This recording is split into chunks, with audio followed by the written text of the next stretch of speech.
Tapi tiga. Oh, tiga. Tiga bro, gini bro. Apa nih?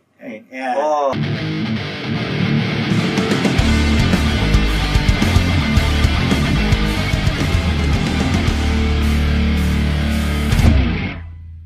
Bertemu lagi dengan saya, kita akan ngomong yang nyata-nyata aja sayang. Kali ini saya bersama David Kurniawan.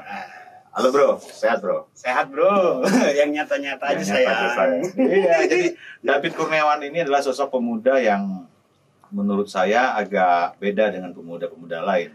Dia lebih concern terhadap digital dan dia punya cita-cita untuk membangun desa itu melalui sinkron dengan digitalisasi. Nah, beliau ini juga adalah sosok yang dibalik Smart Village yang ada di Provinsi Lampung yang sekarang lagi booming-boomingnya, lagi top-topnya dan lagi bermanfaat juga untuk kemajuan transformasi dari konvensional gaya hidup masyarakat menjadi masuk ke digital. Bro, bisa diceritain nggak sih program Smart Village itu seperti apa sih? Sebenarnya bro ya, Smart Village itu kan judul aja. Dulu kan kita udah pernah buat. 2017. Iya, 2017. Jadi sebenarnya sama aja, cuman mungkin gregetnya yang berbeda gitu. Prinsipnya itu kan sama lah. Dulu itu kan kita ngelihat digitalisasi itu di masa itu 2017 itu. Kan itu berbarengan juga di Lampung Tengah, Prisewu ya kan. Kita ngelihat 5 tahun lagi itu akan terjadi sebuah perubahan ya kan, transformasi yang begitu masif. Iya. Cuman dulu kita nggak ngebayangin ada COVID. Betul. Nggak ngebayangin ada COVID. Tapi kita udah prediksi ke depan tuh akan jauh lebih hebat. Nah, akan dikhawatirkan kalau semua potensi yang ada di desa itu kita nggak siap-siap. Itu cuman itu aja prinsipnya. Spirit yang mau kita bangun. Karena gue sih takut aja ketika semua potensi yang ada di desa itu justru di-grab sama platform luar. Iya. Nah, kan itu mengerikan nih. Kita nggak tahu, tiba-tiba ada tanah yang kita udah nggak tahu itu punya siapa, tapi dijual di digital. Iya. Ada ternak, segala macam, sampai semua hal yang ya sekarang ini masih ada lah di platform basisnya di Indonesia. Mungkin Shopee dan sebagainya ya, sebut merek.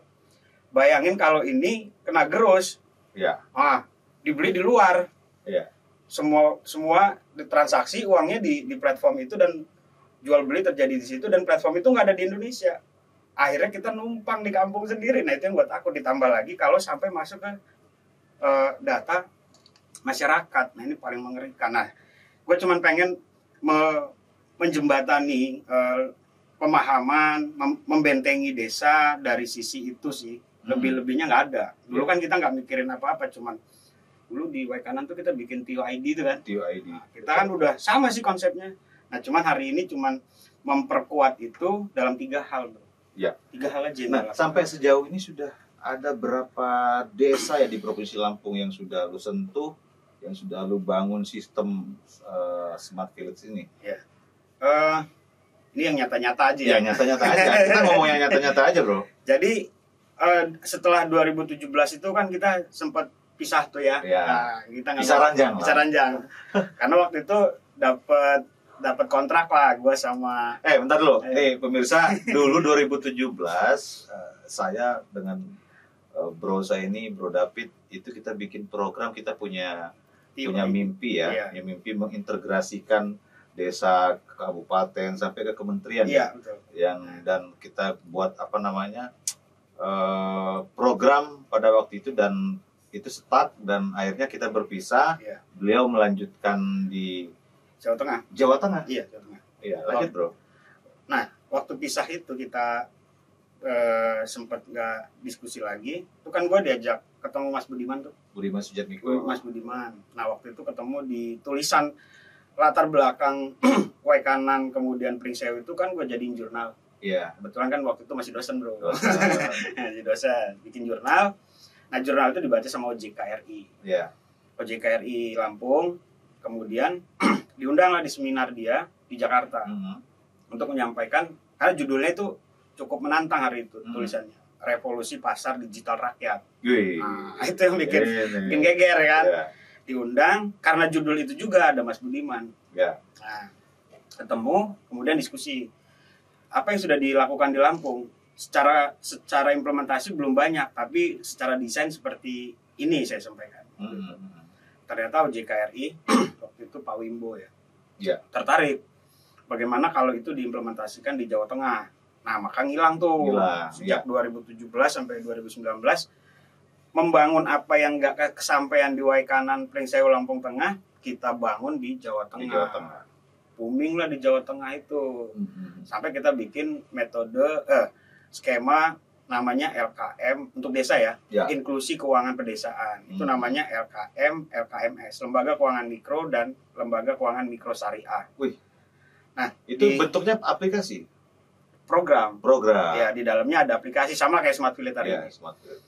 Nah, turunan dari Jawa Tengah itu jadilah BUMDes itu. Sekarang keluar undang-undang BUMDes itu kan. Iya. Nah, di situ kita mengakuisisi di desa-desa itu ada badan usaha yang dulu dilakukan oleh PNPM. PNPM dulu, program Pak SBY itu. Iya, Pak SBY. Itu kan keren banget. Keren itu. Ya. Dan para penggiat desanya di masa itu rigid orang-orangnya. Iya.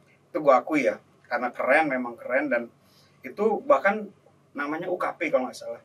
Itu per UKP-nya BUMDes hari ini, bahasanya itu bisa punya omset di atas miliaran. Iya. Nah, cuman ini nggak bertuan.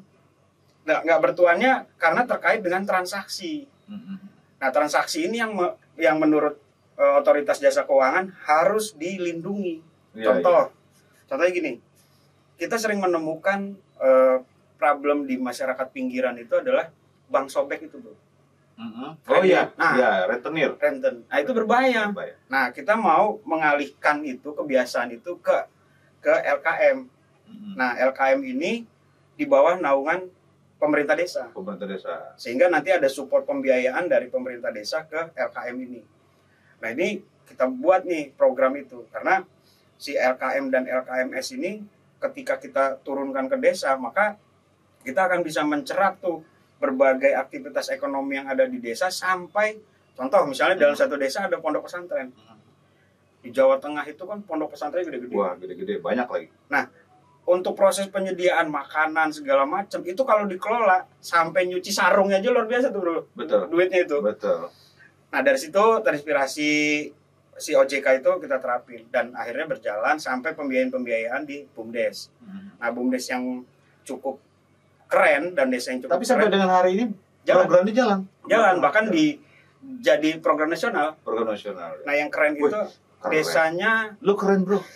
Si keren loh. Desanya itu Desa Umbul Ponggo kalau pernah dengar. Umbul Ponggo. Iya, itu Umbul Ponggo. Nah, dari situ, yang lucunya waktu di 2017 itu kan waktu kita menginisiasi desa digital di Waikanan, Pringsewu dan Lampung Tengah itu kan respon apa yang terhadap apa yang kita ingin wujudkan itu kan sedikit.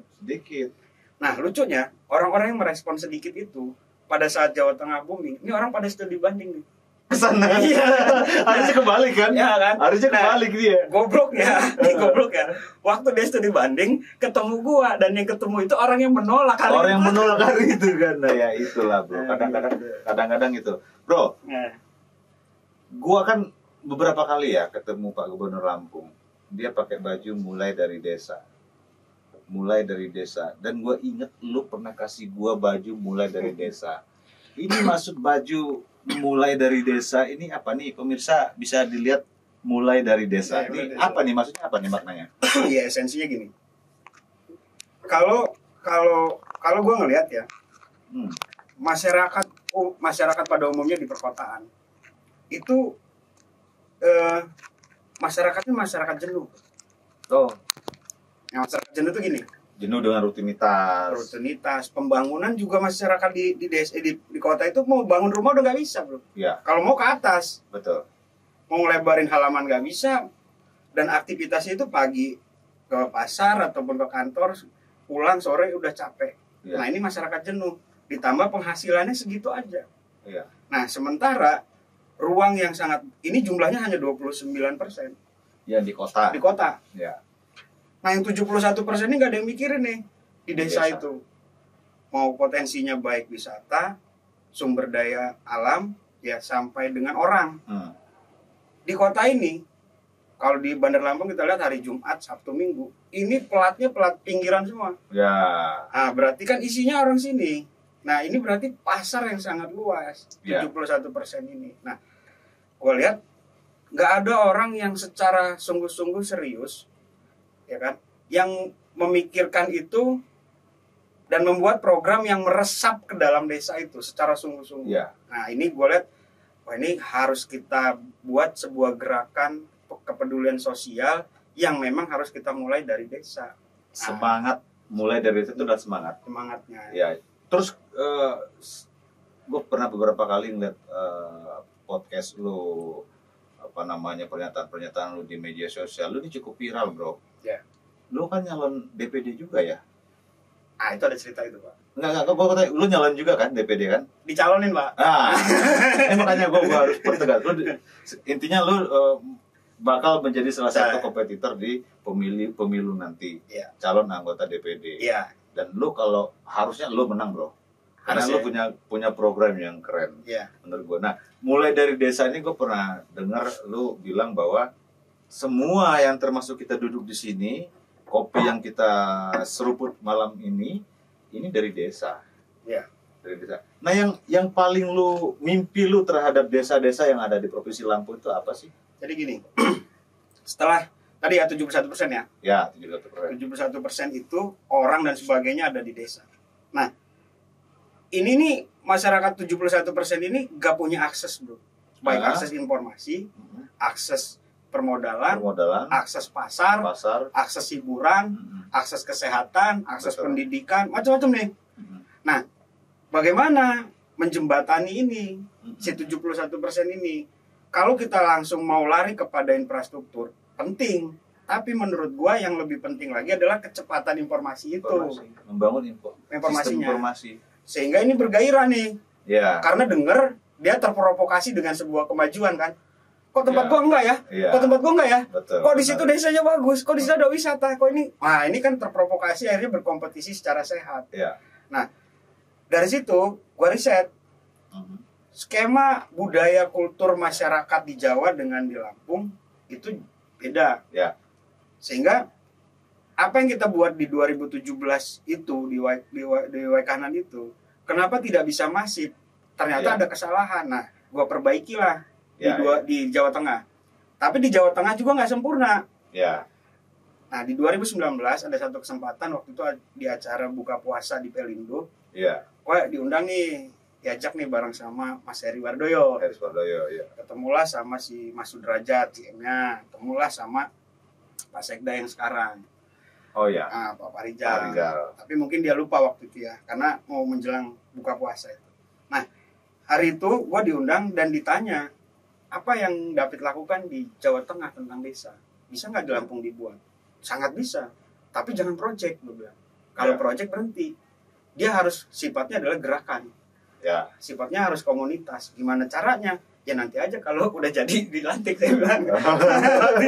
Jadilah 33 program kerja itu. Nomor 30 Smart Village. Gue bilang, terserah mau namanya apa Mas Heri. Bodo amat. Kalau gue intinya ada 3 hal yang mau kita benahi. Nah, di desa di Indonesia itu ada 74.000, bro. Di Lampung itu ada 2.435. Nah, 2.435 desa. 35. Dari 2.435 itu, semuanya punya potensi dan punya karakteristik yang berbeda-beda. Tapi secara mayoritas bisa kita petakan kalau dari sisi kultur. Nah, ada satu aturan bersama nih. Yang aturan ini berlaku bagi 74.000 desa di seluruh Indonesia. Yaitu tentang tata kelola pemerintahan. Pemerintahan desa. Nah, ini yang dulu luput. Kita mikirnya langsung bikin BUMDes, langsung bikin ini. Betul. Semua mikirnya pengen pembangunan. Padahal pembangunan bisa terjadi, siapa yang menggerakkan? Ya pemerintah desa. Kesehatan, pendidikan di desa itu saya bertanggung jawab, ya pemerintah desa. Nah, pemerintah desa ini yang kadang nggak punya standarisasi menurut gua. Kalau standarisasi aturannya udah ada, tapi standarisasi implementasi. maafnya ngomong, banyak kades juga yang kurang punya pengetahuan dan pendidikan tentang tata kelola pemerintahan desa. Si A, si B jadi kades, begitu udah jadi, ini mau kayak mana nih ya kan gitu. Nah dari situ kita susunlah 3 hal ya risetnya itu ya. Gue riset pertama kali di Lampung itu diberi ruang, gue bilang waktu itu dipanggil di Bapeda, Ya. gak usah pakai duit. Kalau pakai duit ini nggak jalan, justru nggak jalan. Ya, ya. Jadi free aja, yang penting itu dilegalkan aktivitasnya. Di 2020 sebelum COVID. Diberi legitimasi lah. Iya, nah diundang, gua bilang kasih gua legal untuk melakukan riset di 4 tempat yang menurut gua itu berbeda karakteristiknya. Nggak usah pakai duit gua. Itu gua bikin lah di Hanura. Hanura ini adalah satu desa yang nggak punya potensi desa. Sama sekali desanya itu nggak punya pertanian, nggak punya wisata.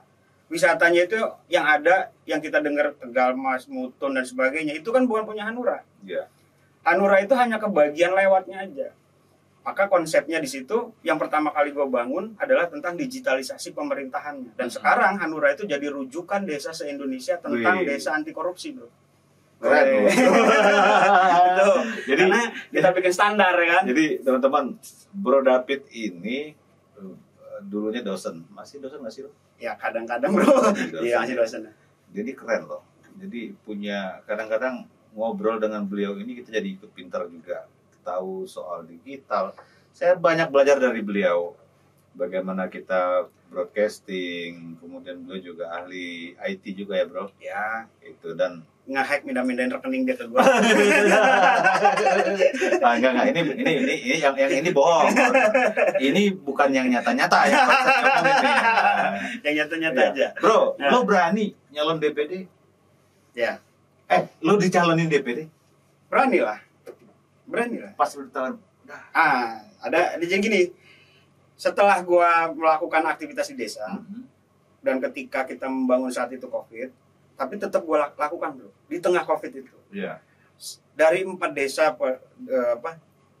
Hanura, kemudian Podomoro, kemudian Sribawono sama Sintamulya di Lampung Selatan, itu konsep itu bekerja gitu. Yeah. Disetujui oleh pemerintah provinsi melalui Pak Gub dan Mbak Nuni waktu itu ya. Yeah. Oke, kita perjuangin gimana caranya itu dilegalkan aktivitasnya dan diperbanyak jumlah desanya. Jadilah 130 desa. Di zaman itu Covid. 2020. Dengan Covid itu tetap aja jalan. Nah, 2021 dia di launching. Nah, dari situ di 2022 dari 2020, 2021, 22 kita selalu menjadi juara desa tingkat nasional. Apapun itu yang judulnya desa kita juara. Nah dari situ karena sering ketemu sama masyarakat, ketemu kawan-kawan di lapangan, tidak hanya dicalonkan, gue diminta bro. Yeah. Jadi ada beberapa masyarakat lah yang punya sebagai tokoh di beberapa tempat. Salah satunya itu di Lampung Tengah. Karena gue sering ke situ, gue menggiatkan sebuah danau yang mati hari itu. Gue bikin jadi, gue bersihin lah sama anak-anak mudanya, dan di situ kampung Bali bro. Satu kampung tuh Bali semua, cuman gue doang yang Muslim. Nah, tapi gue diangkat anak di situ. Karena aktivitas yang kita lakukan itu dianggap bermanfaat buat orang banyak dan buat kehidupan, buat upacara, buat sembahyang dan sebagainya, dan akhirnya mereka berterima kasih dan menganggap gue bagian dari keluarga. Nah dari situ inisiasi ide itu ngomong gimana kalau yang diperjuangkan Bang David di beberapa desa yang kita selalu jadi juara itu dijadikan lebih besar lagi, didorong gitu. Terus maksudnya gimana? Ya dibawa ke nasional. Ya ngapain, kan udah sering gue ke nasional, udah sering diundang ke Kementerian Dalam Negeri, Kominfo, Kementerian Desa, kan udah nasional. Iya, tapi kan belum masuk ke dalam kebijakan gitu. Belum bisa mengawal itu menjadi jauh lebih besar, dan kalau bisa se-Indonesia kan keren. Jadi maksudnya gimana gue bilang? Masuk partai nih. Enggak lah, kalau lu kan tau bini gue. Iya. Agak ruwet bini gue bro. Agak ruwet. Nah, gak bisa kata gue, gak mau, dan gue gak sanggup, gue bilang gak mampu kalau cuman itu. Nah, akhirnya teman-teman ini yang benar-benar serius itu datang lagi bro ke rumah, memberi dukungan. itu jauh sebelum pencalonan pendaftaran, masih di pertengahan tahun 2022 udah menyatakan itu, bang, udah maju bang, maju. Ini dukungannya, mereka udah baca tuh aturan main dan sebagainya. Jadi mereka bawa dukungan? Iya. Bukan lo yang nyari dukungan? Nggak ada. Satu lembar KTP pun gua nggak ada. Oke. Nah, jadi beberapa teman tuh bilang, ini dulu dukungan ini diberikan kepada saya. Dan saya tanyakan lagi, boleh nggak kita mau nggak mendukung Bang David untuk ke DPD? Silakan Pak. Berapa dukungan lo? 22.000. 22.000. Keren lo. Nih.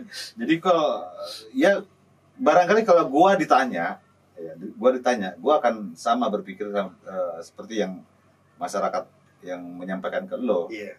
Ini kalau hanya Lampung atau Jawa Tengah, kapan gua dengar lu bikin sistem pemilu pilkades digital gitu. Iya, kan? betul. Nah, itu kan kalau nggak salah di Bali ada ya? Iya. Di Bali ada kalau nggak salah. Tapi itu ada bedanya sama punya kita, Bro. Oh gitu. Punya kita itu satu-satunya di Indonesia.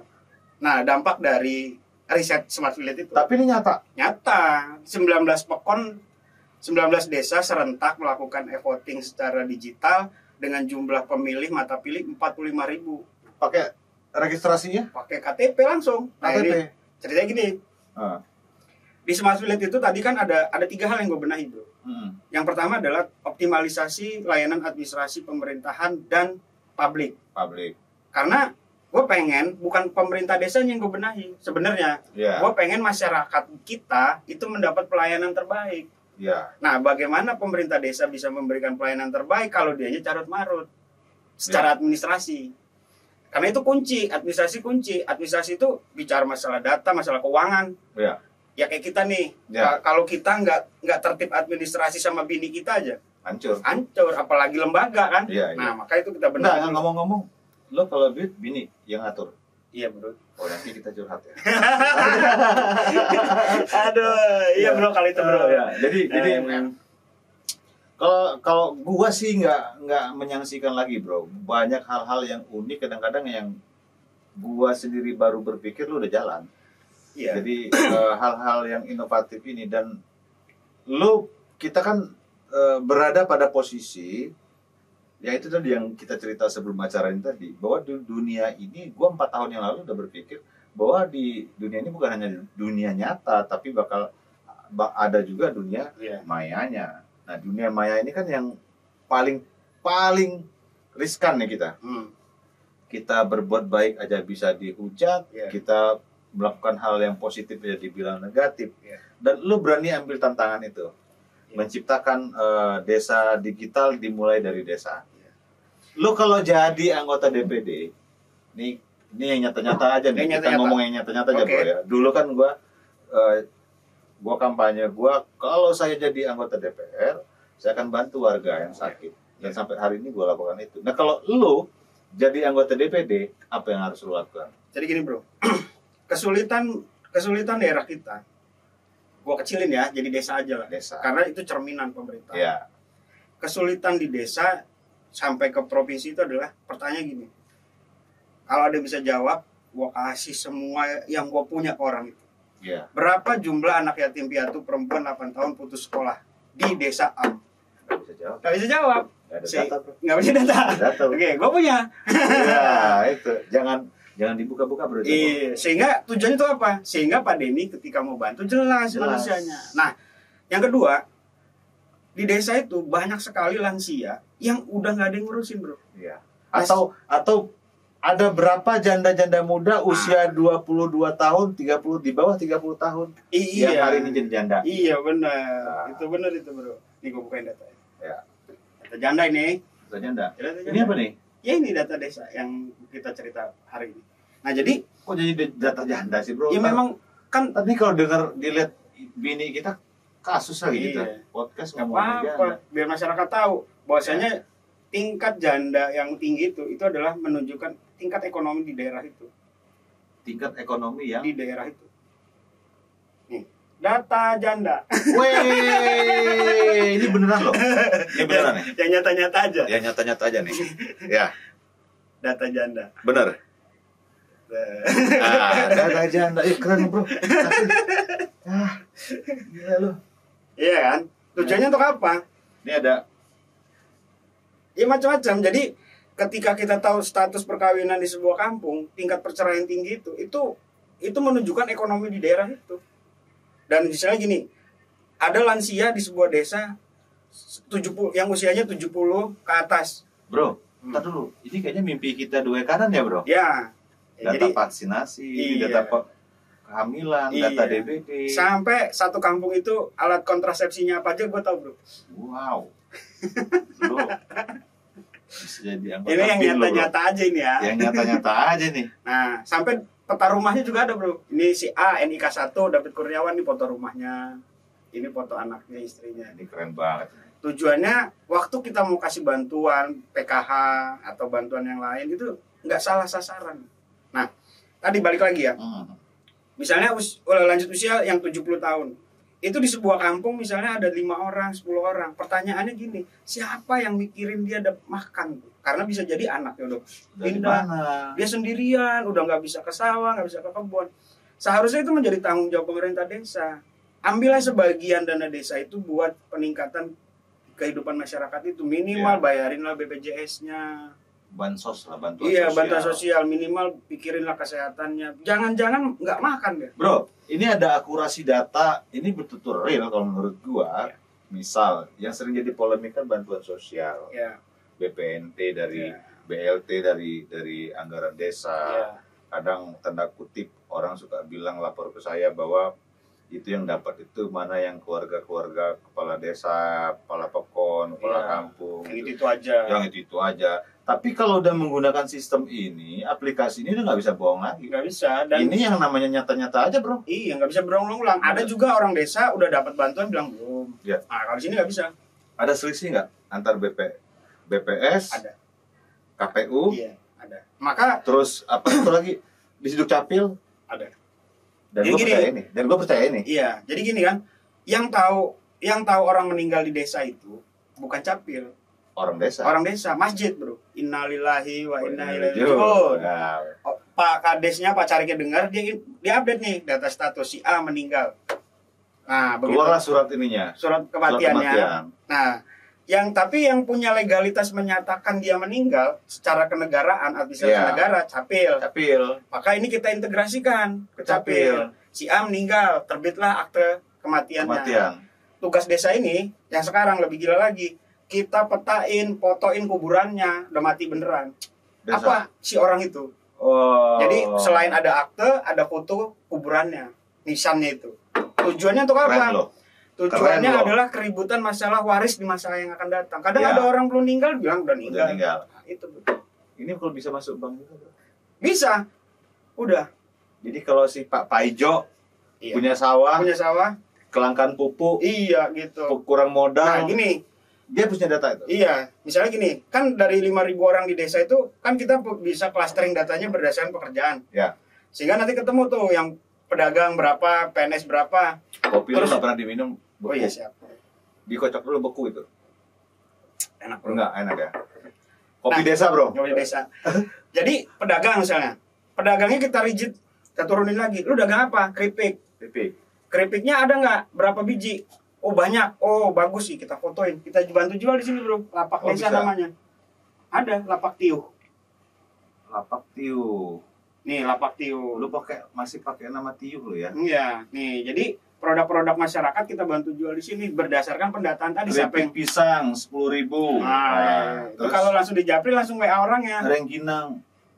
Oh gitu. Heeh. Itu ini. Iya, gitu. Nah itu Enggak ya, masalahnya aplikasi ini harus download. enggak. Terus Nah ini ada teknologinya supaya nggak download. kenapa harusnya kan ini dimasalkan, bro? Kenapa gua nggak tahu aplikasi ini? Kalau desa yang smart village udah. Ya, gua kan anggota dewan, bro. Masa gua nggak tahu? Iya iya iya. Lu mau kok Iya, iya, sosialisasiin iya. gua? Iya, siap siap. Enggak. Enggak, ini pemirsa bahwa ini inovasi ya. Makanya saya bilang, kalau saja Bung David ini, Bro David ini bisa jadi anggota DPD dan dia punya program, nggak usah banyak-banyak lah lu program lu. Ini aja. Ya. Lu akan negara kita ini tertib administrasinya akan luar biasa ini. Apalagi kalau disupport sama APBN ya. Sampai dengan APBN, APBD, kemudian anggaran desa untuk membangun sistem ini. Iya. Real, nggak mungkin pemilu juga pasti jurdil Iya. dengan data. Kan rigid. Kemarin kan ada pemutahiran data, ada Iya. yang meninggal tapi namanya masih ada. Masih ada. Tapi kalau ini kan real. Sebenarnya di desa itu udah punya hari ini udah punya dia data potensi pemilih namanya. Bro, yang Smart Field ini udah berapa desa? Sekarang kalau yang program pemerintah yang kita bantu itu ada 130 Di Lampung. di Lampung. Tapi yang mandiri totalnya udah 1.792 desa. 792 desa. 1.792. Wow. Nah, Lu satu desa 20 orang aja. Nah, untuk diketahui Pak Denny, Bro Ini formal Denny, banget. Pak, ya kapan lu panggil? itu aplikasinya gue bagiin gratis. Begitu. Kan goblok kan. Bro, ini bisa nggak sih bro nih kalau muncul di sini kalau sakit hubungin saya gitu. Bisa. Kalau mau gue jadiin alat kampanye selesai juga tuh. Kalau mau gokil ya. Iya. Tapi Tapi kita kalau- punya integritas. Bro. Integritas lo profesional. Gua ngeliat di sini ada foto lo Iya. gitu kan, tapi betul-betul lo ya lo nggak berubah dari dulu. Iya. Tetap keren bro. Nah ini sosok David Kurniawan. Sekarang beliau mencalonkan diri sebagai anggota DPD RI pada pemilu 14 Februari 2024. Lain kali waktu nanti bro lo datang lagi ke sini, Siap. kita ngobrol ulas yang lebih detail lagi lah. Yang Soal- nyata-nyata aja Ya, ya. tapi yang nyata-nyata. Yang nyata aja. Kita akan ngomongin yang nyata-nyata aja. Terima kasih kehadiran di sini bro. Siap. Lain kali kita ketemu lagi. Terima kasih pemirsa. Sampai jumpa di acara selanjutnya. Oke, see you. Gini David Kurniawan. David Tiga. Kok tiga? Bro. Gini bro. Apa nih? Ya. Oh, Ini oke. jari mati ke Arab. Jari mati ke Arab. Adanya sweet. Ini artinya unlimited tanpa batas. Oh, oke. Thank you bro. Oke, siap.